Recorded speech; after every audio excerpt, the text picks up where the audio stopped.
pretended it was a Super Bowl and they caught all these criminals and they were cheerleaders and bands and mascots, and it was hilarious and weird, and even the newscasters were laughing at the time.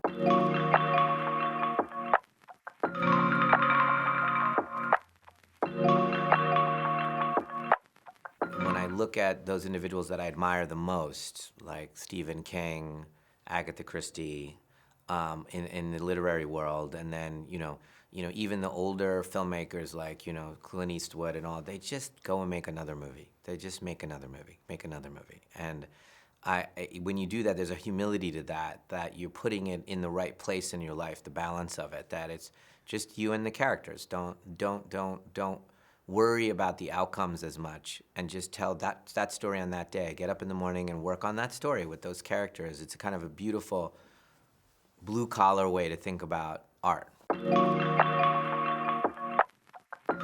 Yeah, that color about that incident, the thing that was interesting about that came a little bit later in the process of the movie. It kind of started as a very complicated conceit, which was Salika and I sitting down and saying, can we make a movie where you write a full album for a narrative?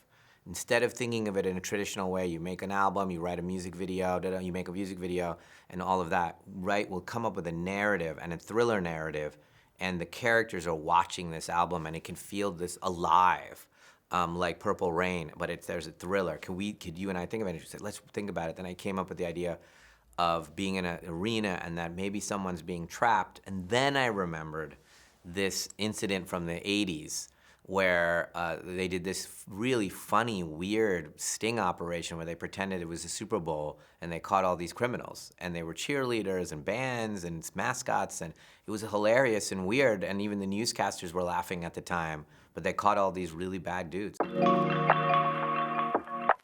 I mean, having your family close is a critical part, I think, with them, they'll tell you, I don't like, two of them live in New York and I hate it.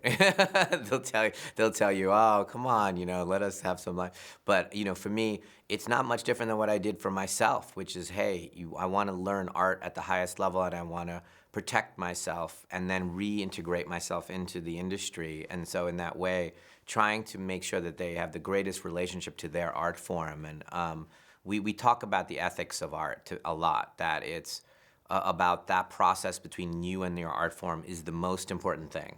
Don't worry about anything else, and don't try to scam the system or anything. You'll hate yourself for it, and the audience will feel that.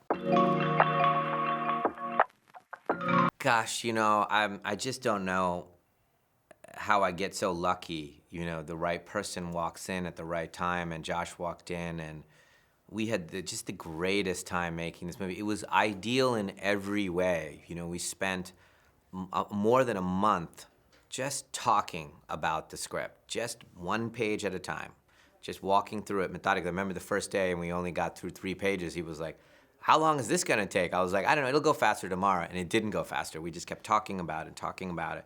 But what came out of that was an infrastructure, an emotional infrastructure, where he got underneath me and understood what I wrote, and could defend and understand it. And together we could articulate, oh, this movie is about this feeling about his daughter, or this is what, when he does something bad to people, this is why he does it, those kind of things. There's a naturalism to film that really, that's the way I see the world. I'm not a big digital guy. The slickness, that's not how I see the world, Like, we're sitting in this room and I'm seeing the texture of your shirt, your hair, the way, all of that, and I see it in a certain way that feels like life, the way your pants are, and I want to feel those things. I don't want to feel it sharper than I'm feeling it. I don't want to feel that kind of digital. There's something about the chemical thing about film that its limitations are quite beautiful. Yeah, my philosophy goes that you because I make such point of view intense movies, I'm very strict about it. So you can cheat because you want the result, but that will undermine you in the long run of the movie because the audience will detach from the main character. So the example I always give to filmmakers is, in the middle of a night of a scary movie, if a character goes to make a sandwich in the middle of the night, and the scary music starts as she's walking to the kitchen, that's cheating. She doesn't feel that way about the sandwich. If she did, she wouldn't make a sandwich, right, at that moment.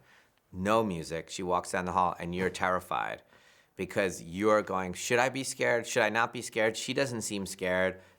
So it's an ethic about how to tell the story.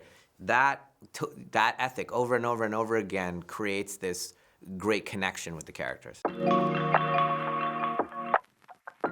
Well, I loved Godzilla -1. Really shocked at how much I loved it. I felt it was effortlessly entertaining and emotional, and they're trafficking such tired subject matter, almost a joke, and yet I was totally in. And at the end, I was so emotional. I'm like, how it's so beautiful how great storytelling is and it's so simple. I mean, bravo to those guys. Kennen Sie den Butcher? Diesen irren Spinner, der rumrennt und aus den Leuten Hackfleisch macht. Das FBI geht wohl davon aus, dass er heute hier sein wird. Also haben sie ihm eine Falle gestellt.